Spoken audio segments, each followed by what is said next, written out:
Uma distribuição Sinapse Etcheomo.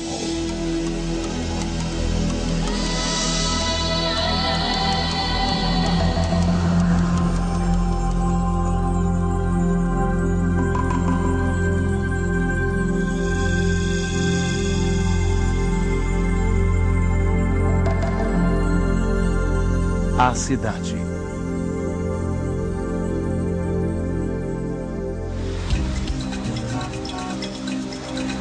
No mundo todo, as cidades grandes são caldeirões de intensa atividade. Nas cidades reúne-se uma grande variedade de seres humanos. Pessoas de cores, religiões, culturas e costumes diferentes vivem lado a lado.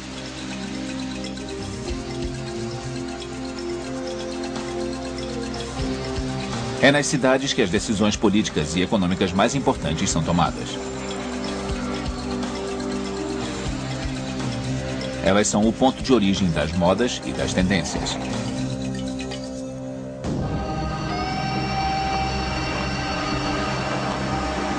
Nas cidades, os contrastes são grandes. A miséria e o esplendor existem paralelamente. As cidades contêm multidões enormes, mas podem causar infinita solidão e angústia.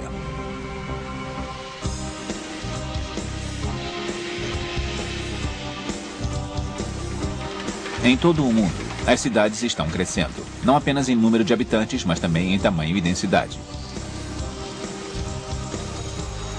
Os habitantes urbanos têm cada vez menos espaço individual, e o ar que respiram começa a ficar escasso.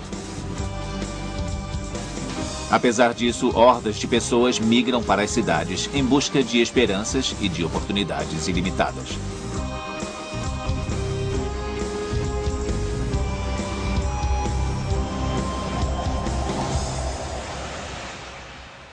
O nascimento da civilização.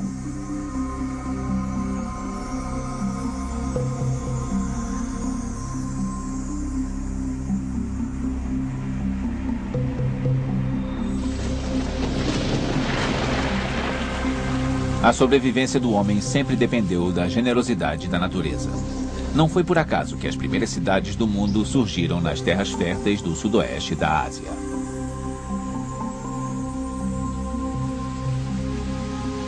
Hoje restam poucos vestígios dessas cidades primitivas. Apenas cerca de 12 sítios arqueológicos foram parcialmente escavados. Çatalhöyük, na Turquia, foi construída há cerca de 8.000 anos. Os habitantes dessas primeiras cidades estocavam alimentos. Isso permitiu que alguns indivíduos se dedicassem a outras ocupações em vez de trabalhar a terra.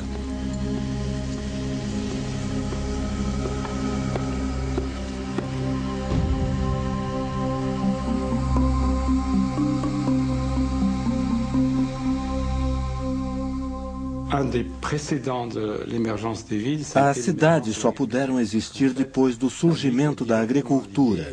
A cidade está diretamente ligada ao excedente da produção enviado pelos camponeses às áreas urbanas para alimentar seus habitantes, que obviamente produzem muito pouca comida para si próprios. Tudo isso começou com o que chamamos de Revolução do Neolítico, que teve início há cerca de 10.000 anos, quando o homem, digamos, inventou a agricultura.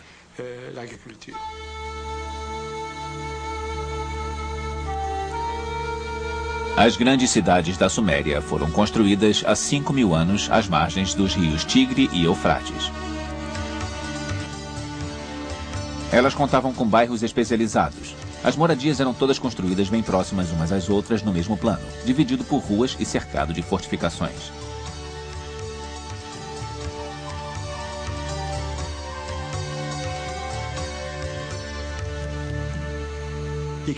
Havia dois critérios principais para se decidir onde construir uma cidade. O primeiro era a facilidade de acesso, e naquela época o jeito mais fácil de chegar a algum lugar era pela água. Mas não era só isso. A possibilidade da guerra também era um fator decisivo. Uma cidade precisava ser defendida. Por isso, frequentemente, encontramos essas duas características: acesso pela água e uma escarpa rochosa ou local que pudesse ser defendido.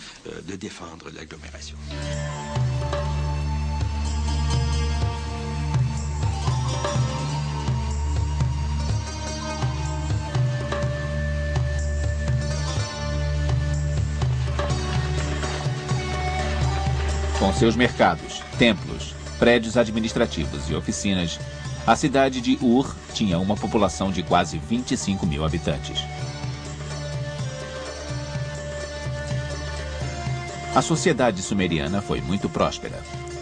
Os sumerianos inventaram a escrita, a arquitetura, leis, em outras palavras, a civilização.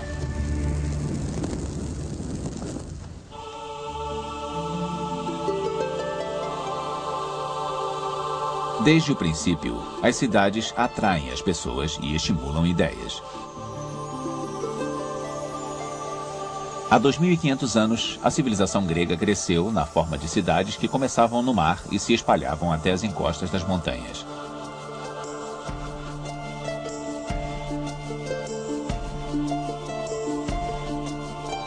Palas Atena, a deusa grega da sabedoria, deu seu nome à cidade de Atenas. A influência intelectual de sua cidade se estendeu até as fronteiras do mundo conhecido.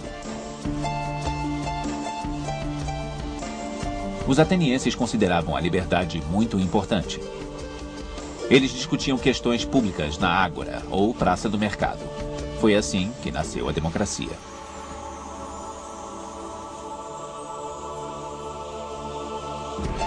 Os gregos foram os primeiros a considerar a questão do tamanho de uma cidade. Eles acreditavam que uma cidade deveria depender de seus próprios recursos e dos produtos das localidades rurais próximas. Mas a terra árida da Grécia não era muito abundante. E esse não era o único obstáculo ao crescimento das cidades. Quando uma cidade alcançava um determinado tamanho, com uma população entre 20 e 30 mil habitantes, costumava-se começar uma nova cidade, uma nova colônia. Eles achavam que acima de um determinado número de habitantes, seu sistema de democracia mais ou menos direta não funcionaria. Eles não conseguiriam reunir todo mundo e ouvir suas opiniões. Por isso, as cidades gregas nunca foram muito grandes, ao contrário das romanas.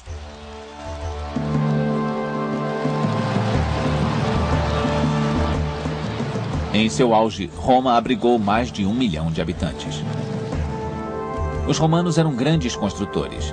Eles ergueram palácios, bibliotecas e um fórum gigantesco, não só para os habitantes da cidade, como também para os camponeses da região.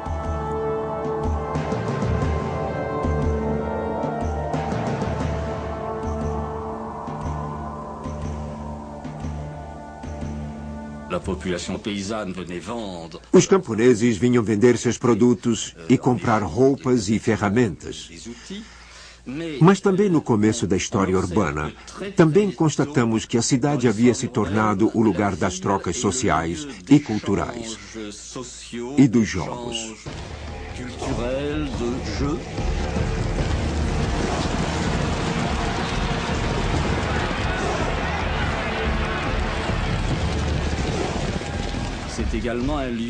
É também o local onde as pessoas se reúnem para cerimônias religiosas, celebrações, festivais. E isso continuou até o século XX com o futebol.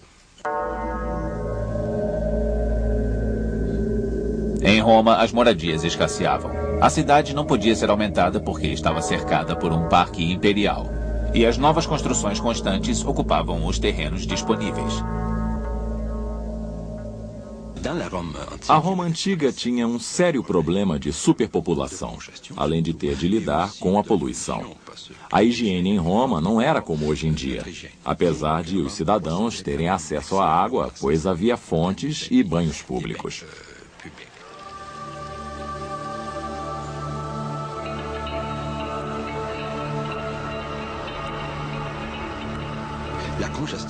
Roma ficou tão congestionada que, a certa altura, o imperador decidiu proibir carroças dentro da cidade durante o dia para que o povo pudesse dar conta de suas obrigações. Mas as pessoas não dormiam à noite por causa do barulho do tráfego.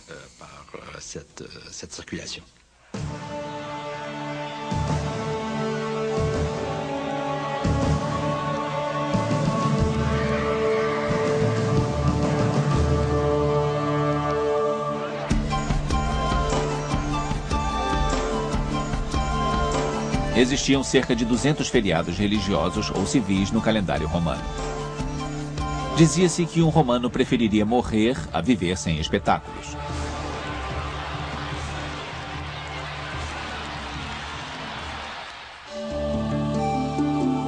Um quarto da população não tinha o que fazer. Essas pessoas recebiam pão do governo diariamente. Por volta do ano 45 a.C., abriu-se uma lista para a distribuição de comida que chegou a ter 320 mil nomes. Era um tipo de seguro-desemprego que garantia aos cidadãos romanos uma ração determinada. Na verdade, isto é a evidência de que a cidade era quase um parasita. Lembre-se de que o Império Romano se estendia por quase metade da Europa, quase todo o norte africano e parte do Oriente Médio. Então, eles confiscavam reservas alimentares e as enviavam a Roma. Na prática, isso significava que a Itália não produzia mais grão de espécie alguma. Quase tudo era importado. Então, os camponeses italianos começaram a se dedicar às vinhas e às oliveiras. De fato, encontramos evidências do uso do azeite italiano por toda a Europa.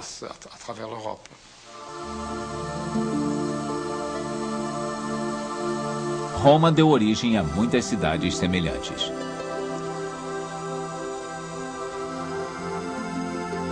Pode-se dizer que Roma divulgou o gosto pelas cidades através de toda a Europa Ocidental.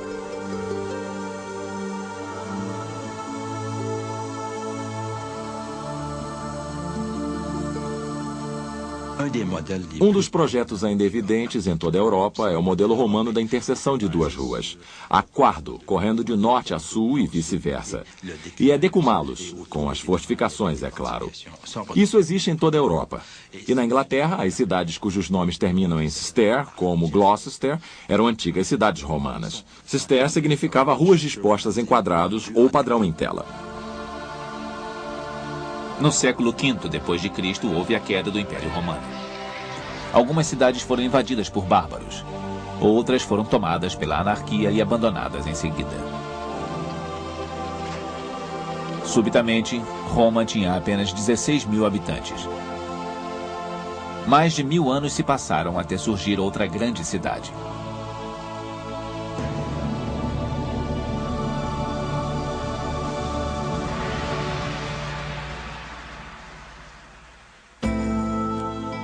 Das fortalezas à periferia.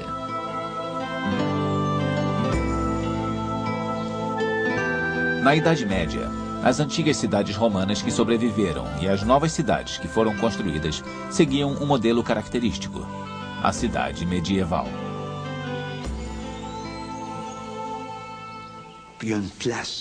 Havia uma praça de mercado central que era usada para o comércio e para demonstrações ou celebrações civis. Além disso, a cidade era murada, pois nessa época o poder estava diretamente relacionado à terra. Os senhores possuíam terras e a única maneira que tinham de aumentar seu poder era adquirir mais terras. E por último, a igreja cristã estava sempre presente. Ela oferecia todos os serviços sociais: escolas, hospitais, proteção aos velhos e doentes. As cidades, então, tinham conventos, paróquias e uma catedral, o símbolo essencial da cidade medieval.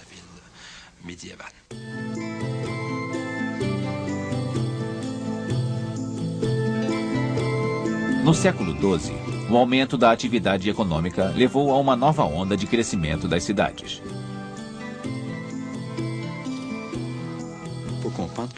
Em tempos medievais, os habitantes urbanos tinham privilégios consideráveis.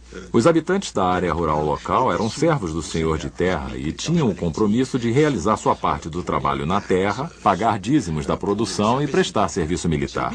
Aqueles que viviam dentro das cidades escapavam de tudo isso, pois pagavam impostos. Por isso, era bastante vantajoso morar na cidade.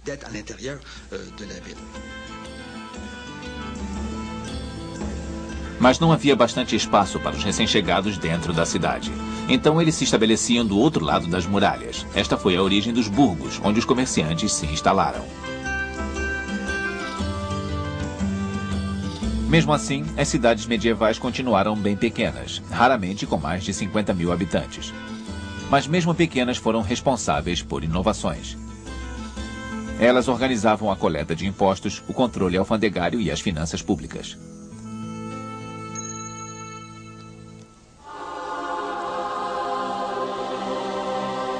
As condições de vida eram ruins. Ruas estreitas e casas altas bloqueavam a luz do sol. Era difícil lidar com a quantidade de resíduos e dejetos. As doenças eram comuns. Essa é uma das constantes da história urbana que não se alterou até o século XX. A taxa de mortalidade era maior nas cidades do que no campo, especialmente a da mortalidade infantil, das crianças que morrem antes de 1 ano de idade. A proporção era quase de 2 para 1. Se crianças e jovens não migrassem do campo para a cidade, a população urbana teria diminuído.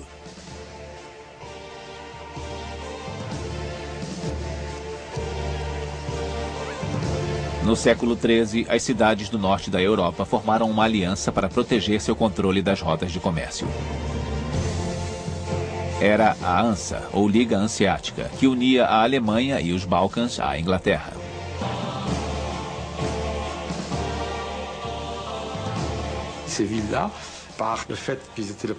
Por servirem de porto para grandes frotas, essas cidades receberam grandes quantidades de dinheiro, o que lhes deu um padrão de vida mais alto e permitiu a construção de casas mais bonitas, monumentos mais esplêndidos e assim por diante. Na época, as desigualdades entre as cidades eram, sem dúvida, maiores do que as desigualdades entre países.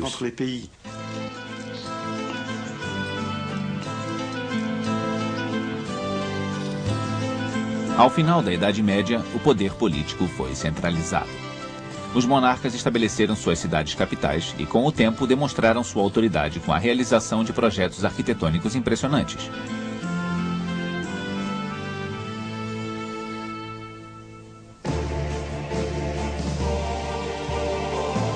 No outro lado do Atlântico, no Novo Mundo das Américas, as primeiras cidades fizeram sua aparição no começo do século XVII. Assim como Nova York, chamada então de Nova Amsterdã. O comércio era intenso nessas novas cidades, e elas logo se tornaram o foco de atividades ilimitadas.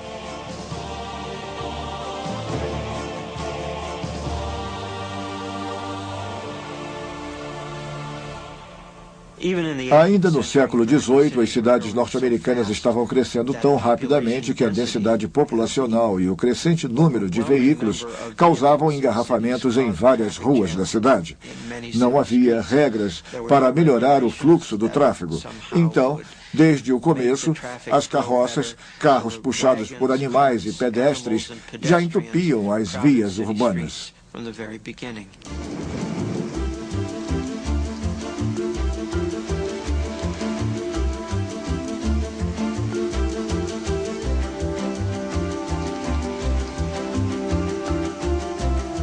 No século XIX, a Revolução Industrial transformou pequenas lojas de artesanato em fábricas de verdade.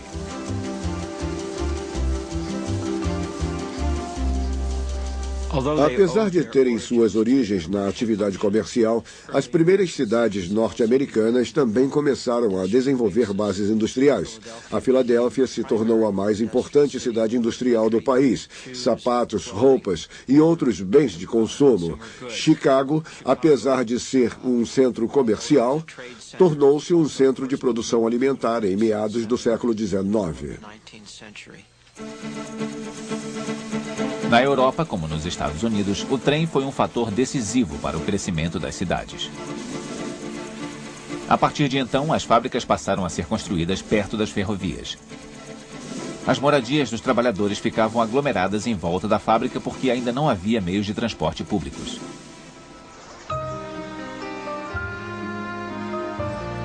Na Europa, a necessidade de mão de obra das fábricas estimulou o êxodo rural. As populações urbanas cresceram vertiginosamente, apesar de as condições de saúde serem pouco melhores do que durante a Idade Média.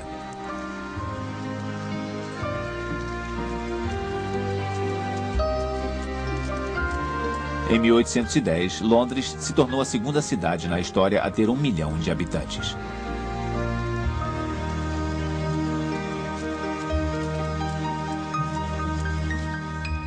On va commencer à réagir Em meados do século XIX, as populações das cidades europeias começaram a reagir contra a densidade populacional. Em 1830 ou 1840, elas começaram a ser atingidas por epidemias, como a da cólera e do tifo. As autoridades resolveram agir. Onde não parecia haver risco militar, as fortificações foram demolidas. E, gradualmente, as cidades começaram a se expandir.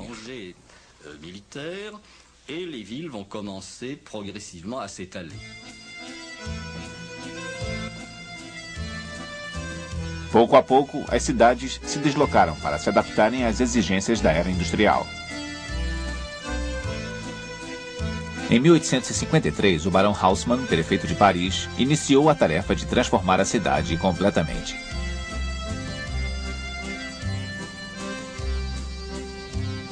Ele demoliu bairros contaminados pelas epidemias, ergueu novas edificações, limpou a área em volta de construções mais antigas para torná-las mais atraentes e construiu os boulevards, que fizeram de Paris uma das cidades mais admiradas em todo o mundo.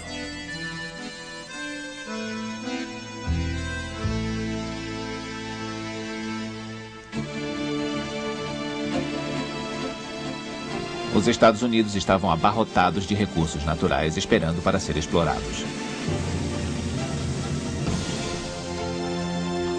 O comércio prosperava, acelerando a expansão urbana. Por causa do rápido crescimento das cidades norte-americanas, a maioria das construções eram de madeira, o que aumentava o risco de incêndios, como os que destruíram grande parte da cidade de Boston em 1660 e das cidades de Boston e Chicago em 1870. O fogo era provavelmente a maior ameaça à vida e à segurança nas primeiras cidades dos Estados Unidos.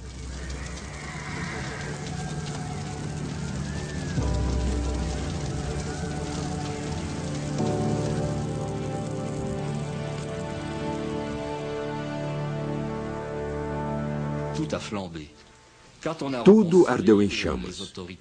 Quando as estruturas foram refeitas, as autoridades locais disseram: nada de construções de madeira, tudo deve ser de tijolo ou pedra. E na mesma época, um homem disse: vou construir um arranha-céu. Os arranha-céus foram construídos em Chicago, porque era uma oportunidade de fazer algo novo.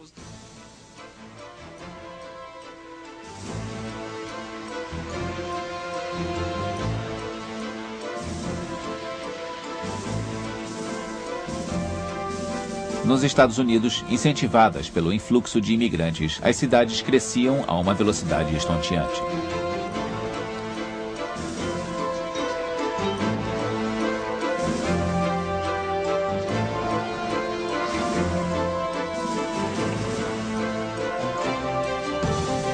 No começo do século XX, as cidades modernas já haviam adotado a forma que têm atualmente. Prédios altíssimos, teatros e cinemas.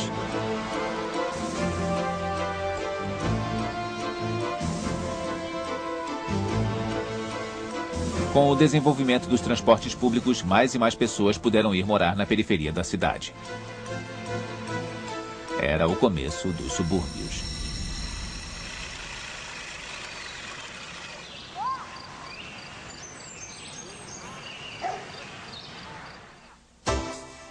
Escolhendo uma cidade.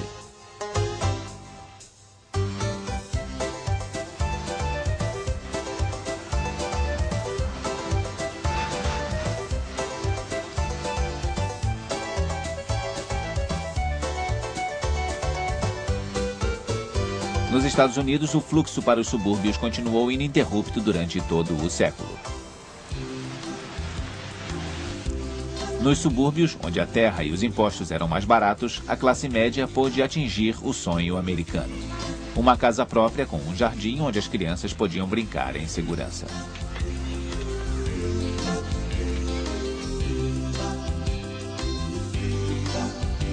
A crescente popularidade do automóvel, outro elemento essencial da cultura norte-americana, só intensificou o fenômeno. Os automóveis foram muito importantes para o desenvolvimento dos subúrbios nos Estados Unidos do pós-guerra, porque tornaram novos locais e novos territórios acessíveis à população. Não era mais necessário depender da proximidade das linhas de bonde, trens, balsas.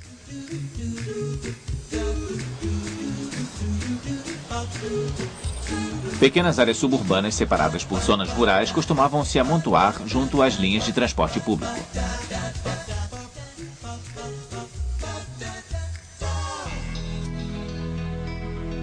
Depois, elas deram lugar a vastas áreas residenciais que devoraram as zonas rurais adjacentes.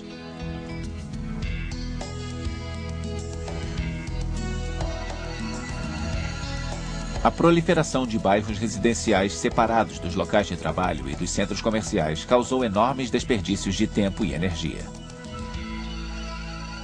O padrão mais comum do desenvolvimento suburbano era começar com áreas residenciais, comunidades onde as pessoas pudessem morar e fossem trabalhar em outro lugar. Mas as pessoas estavam nos subúrbios e, em pouco tempo, o comércio foi atrás delas. Lojas, bancos, locais de diversão e, claro que só até certo ponto, indústrias. Os empregos passaram a se localizar nos subúrbios também.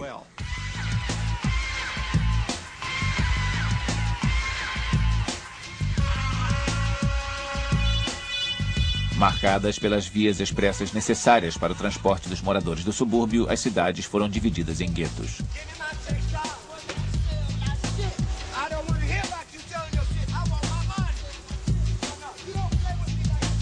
Os pobres foram para o centro da cidade. As moradias deterioraram e o valor dos imóveis caiu. Como resultado, as cidades responsáveis pela manutenção de vastas infraestruturas viram sua receita diminuir.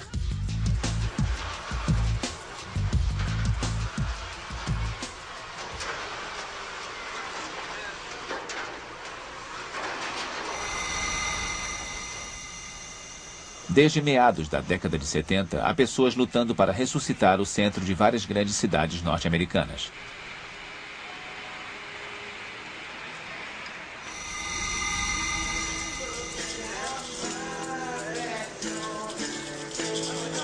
A revitalização dos centros urbanos dos Estados Unidos foi apenas parcialmente bem-sucedida.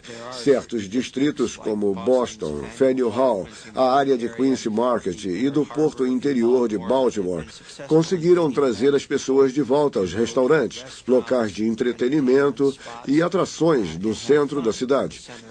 Mas apenas alguns distritos em algumas cidades do país conseguiram atrair moradores para o centro urbano, pois os motivos para viver longe continuam muito fortes.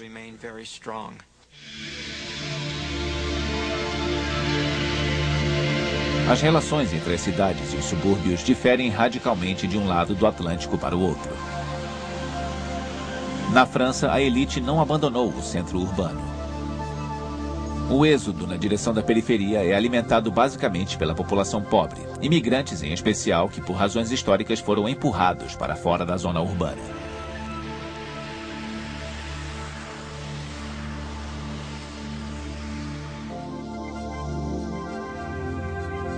Inspirados por Le Corbusier, uma das maiores figuras da arquitetura do século XX, os planejadores urbanos franceses dos anos 50 e 60 queriam dar melhores condições de vida aos trabalhadores do futuro. Por acreditarem que a humanidade é mais feliz vivendo em comunidade, eles construíram imensos conjuntos habitacionais nos subúrbios. Entramos nesse imenso complexo residencial através da seção mais recentemente ocupada. A vida já começou a florescer aqui. Todos esses prédios são moradias públicas. Veja, que folhagem maravilhosa.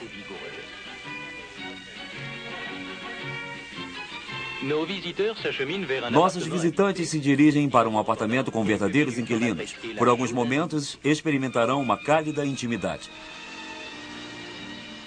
A partir da década de 70, o padrão de vida subiu. E os inquilinos franceses, em geral, que haviam encontrado apartamentos nesses conjuntos habitacionais, começaram a ser seduzidos pelo sonho americano de uma casa para cada família.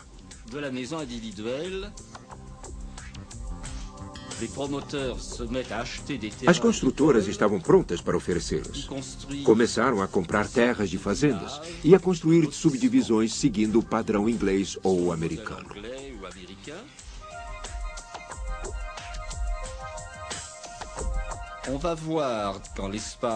Em 15 anos, a maior parte da população que habitava essas cidades suburbanas comprou uma casa e se mudou.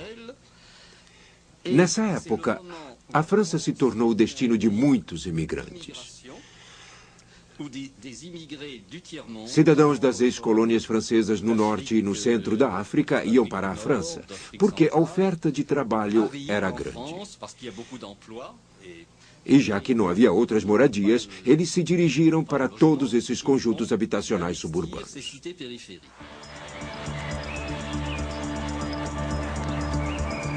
Durante a década de 80, os imigrantes foram as primeiras vítimas da crise econômica e do desemprego. A miséria e a violência foram morar nos subúrbios da França. As habitações públicas, que deveriam simbolizar o futuro da humanidade, transformaram-se no odioso gueto daqueles que a sociedade era incapaz de acolher. Alguns planejadores urbanos queriam simplesmente recomeçar do zero.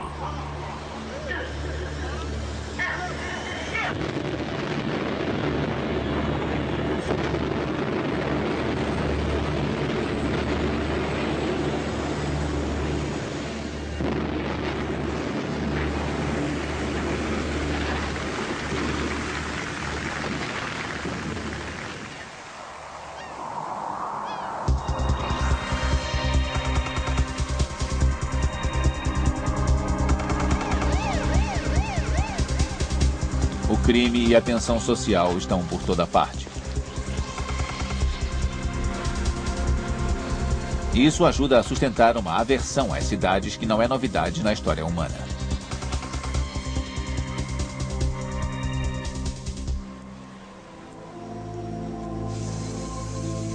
Atualmente, os habitantes urbanos ricos se refugiam em comunidades cercadas por grades, verdadeiras trincheiras dentro da cidade.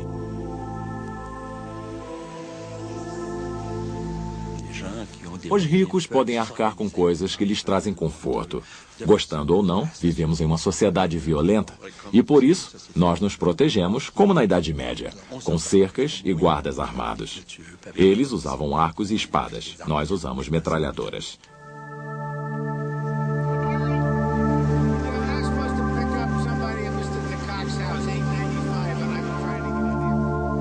Quatro milhões de norte-americanos vivem dessa forma, protegidos por guardas e câmeras de vídeo. Na periferia das cidades americanas desenvolveram-se diversos condomínios fechados. São lugares cercados por muros e portões com guardas que deixam as pessoas entrar e sair. Acho que isso não é um modelo de futuro, pois é possível apenas para os cidadãos americanos mais ricos que se sentem tão ameaçados, tão temerosos da vida que os cerca, que optam por morar nesses lugares. A maioria não quer isso.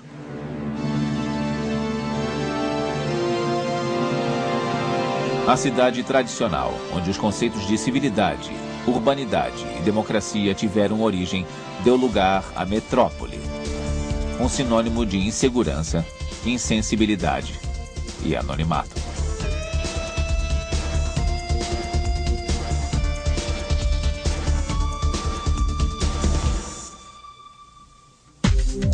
Viver na cidade.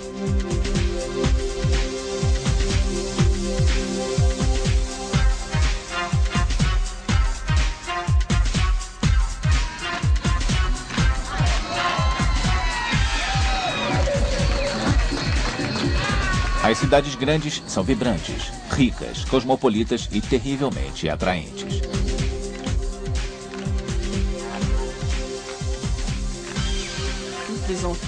Todos os estudos sociológicos tendem a mostrar que sim, as pessoas vêm procurar trabalho, mas na verdade a miragem da cidade grande parece ser o fator decisivo da atualidade. A cidade grande é onde você se diverte, onde estão os cinemas e os teatros, é onde as coisas acontecem.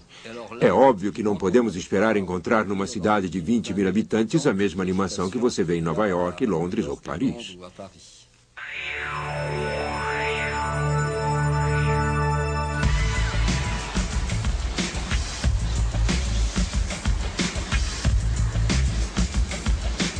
Nova York é uma das cidades mais cosmopolitas do mundo.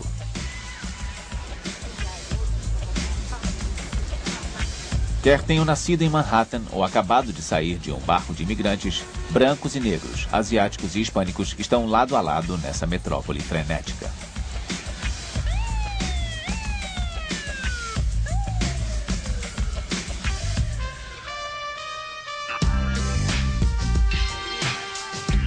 Nova York é conhecida por seus famosos arranha-céus, que abrigam escritórios de onde saem decisões que repercutem no mundo inteiro.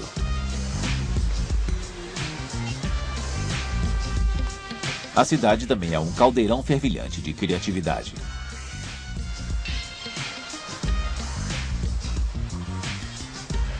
Seu prestígio é tal que, para artistas de todo o mundo, apresentar-se em um palco nova-iorquino significa a consagração máxima.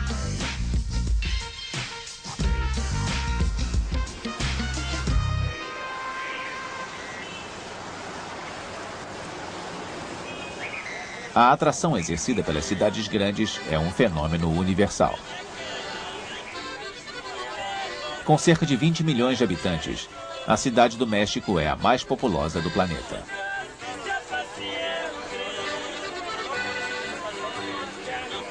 A Cidade do México tem um rico passado cultural, mas está cheia de contrastes. A tradição e a modernidade convivem no mesmo espaço. Mas a Cidade do México é também uma das mais poluídas do planeta. Por estar localizada em grandes altitudes, as descargas tóxicas de seus carros e fábricas ficam presas na cadeia de montanhas que a rodeia.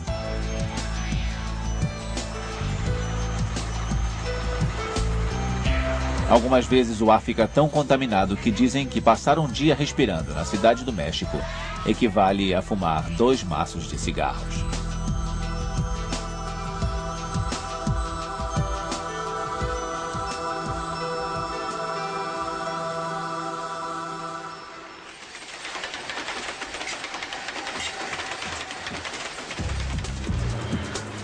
Assim como a Cidade do México, as cidades dos países em desenvolvimento estão literalmente explodindo.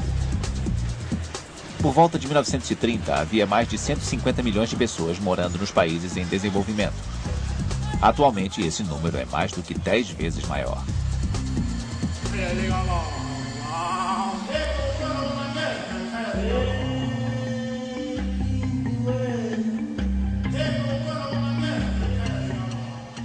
Acontece mais rapidamente do que nos países industrializados por 2 razões. O êxodo rural é maior, assim como a taxa de natalidade. Esses 2 motivos participam igualmente. Enquanto metade do mundo estará industrializada em 2006, apenas 10 anos mais tarde, em 2016, metade da população dos países pobres estará vivendo em áreas urbanas.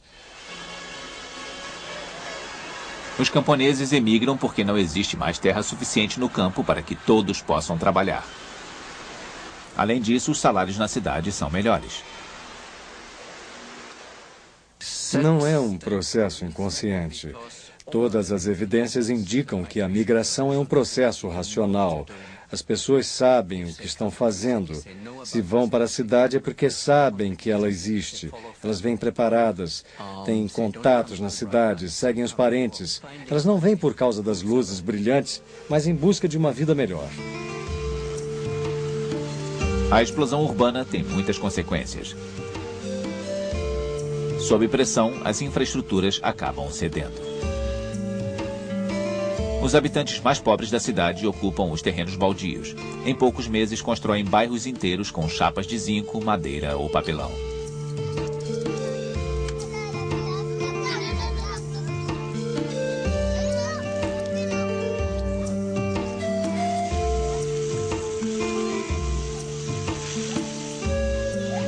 Aqueles que habitam essas favelas se esforçam ao máximo para sobreviver em condições tão precárias.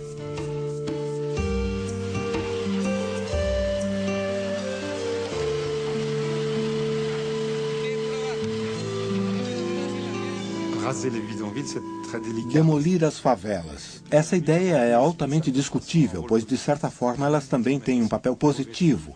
Elas oferecem um local onde as pessoas que vêm do campo podem se aclimatar gradativamente. Mas muitos governos que gostariam de limitar o tamanho de suas cidades enfrentam problemas ao fazê-lo. Um dos poucos países que tiveram sucesso ao diminuir o crescimento de suas cidades foi a China, que exigia uma licença de quem desejasse se mudar para uma área urbana.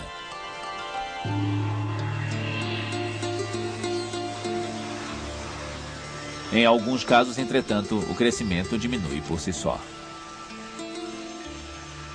Na década de 60 e 70, todos estavam preocupadíssimos com as condições de vida extremamente precárias em Calcutá. E nos anos 60 e 70, todo mundo dizia: os imigrantes continuam chegando, os imigrantes continuam chegando.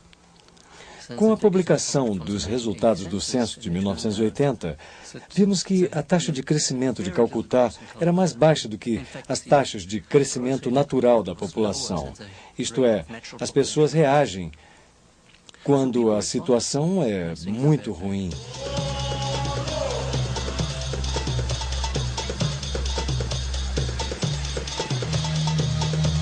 Hoje, Lagos é uma das cidades mais populosas da África, chegando perto dos 10 milhões de habitantes. 35 pessoas chegam a Lagos a cada hora. Em Lagos, na Nigéria, a única regra geral em meio à sua perpétua anarquia é cada um por si.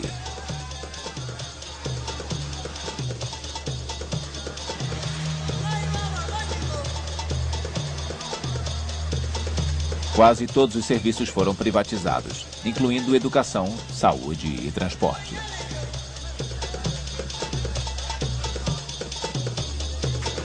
Os poucos serviços que permanecem públicos não são confiáveis. Os telefones públicos estão destruídos e os blackouts são frequentes. Porém, a imprensa nigeriana é considerada uma das mais livres na África.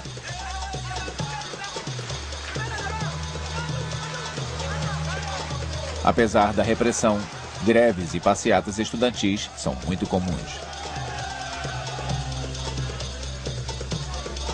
Mesmo assim, Lagos continua sendo um lugar onde as pessoas negociam, um eldorado para aqueles que sonham com a riqueza.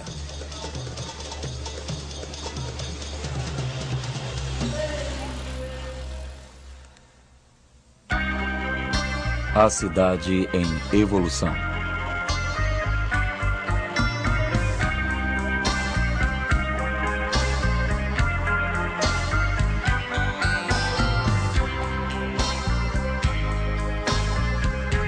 Em 1960, a maioria das grandes cidades estava localizada na América do Norte e na Europa.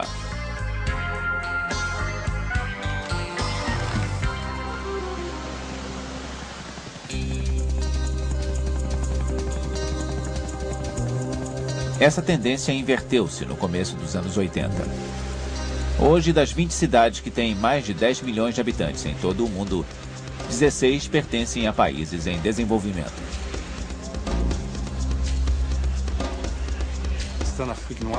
Esse processo será mais rápido nos países da África, pois eles estão ficando para trás. Além disso, a taxa de crescimento total da população é maior na África do que em outras regiões, especificamente na Ásia e na América Latina.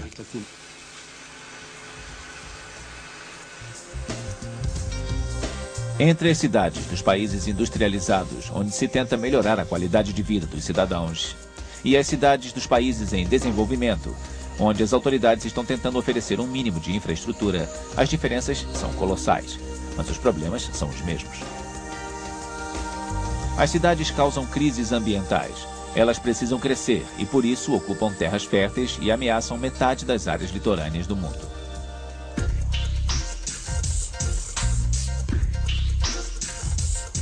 O terceiro milênio será a era da megacidade, da cidade gigante e cheia de tentáculos espalhando-se sobre imensas áreas urbanizadas.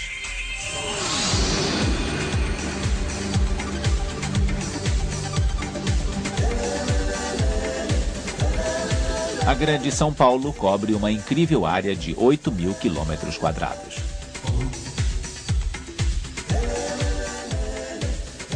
As megacidades têm atraído tremenda atenção. Elas são dramáticas, são impressionantes. Não acho que isso seja de grande importância. Na minha opinião, é só uma questão de abastecimento. E hoje em dia, com os transportes e as comunicações, os gastos podem ser consideráveis. Mas parece ser possível administrar cidades de qualquer porte, e para a maioria dos habitantes desses locais, isso parece não importar muito. Alguns mudam de uma cidade para outra, muitos passam grande parte do seu tempo em apenas uma parte dessas megacidades. Acho que é positivo o fato de a maioria das pessoas viver em cidades. Se não fosse assim, muitas delas talvez não sobrevivessem. Para viver, é preciso ocupar parte de um território. Quanto mais cresce a população mundial, maior será o número de pessoas que não poderá viver em um pedaço de terra individual. Por isso, acho que é bom as populações viverem concentradas.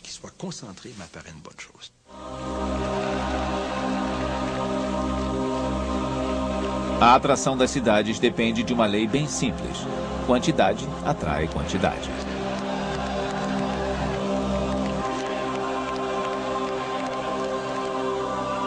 Mas a cidade não é apenas um local para encontrar outras pessoas. Ela também revela injustiças e disparidades sociais.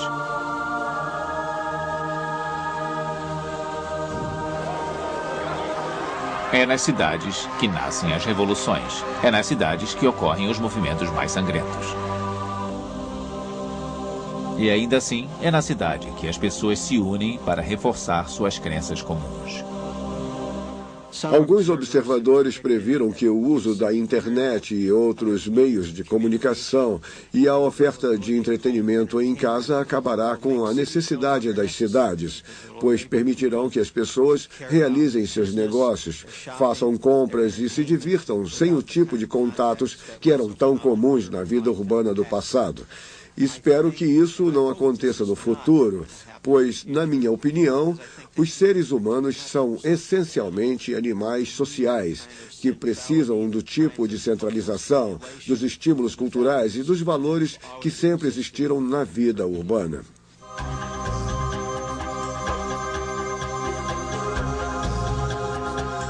Paris, Nova York, Veneza, Londres.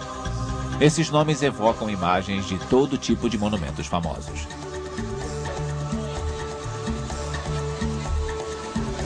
Mas uma cidade não é só suas avenidas e arranha-céus. Ela também é as pessoas que nela vivem. O que seria de uma cidade sem seus odores, seus sons e, acima de tudo, sem a interação de seus habitantes?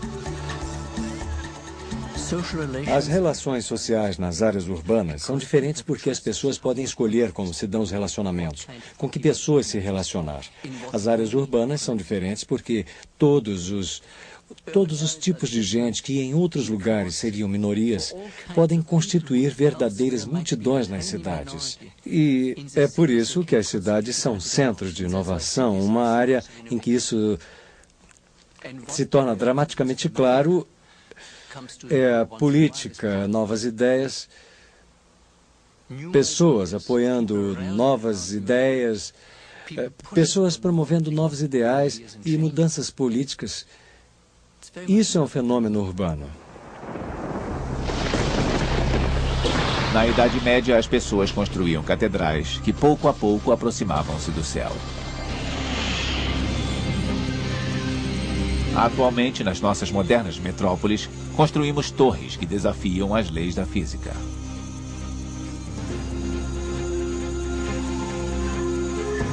Criativas e imprevisíveis, as cidades sempre foram capazes de se adaptar às mudanças sociais e econômicas.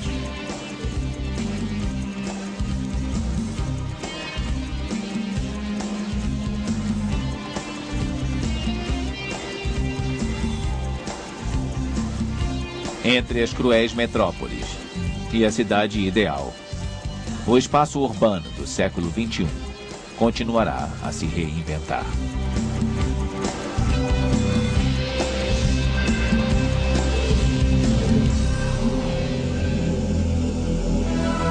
Versão brasileira Audio News.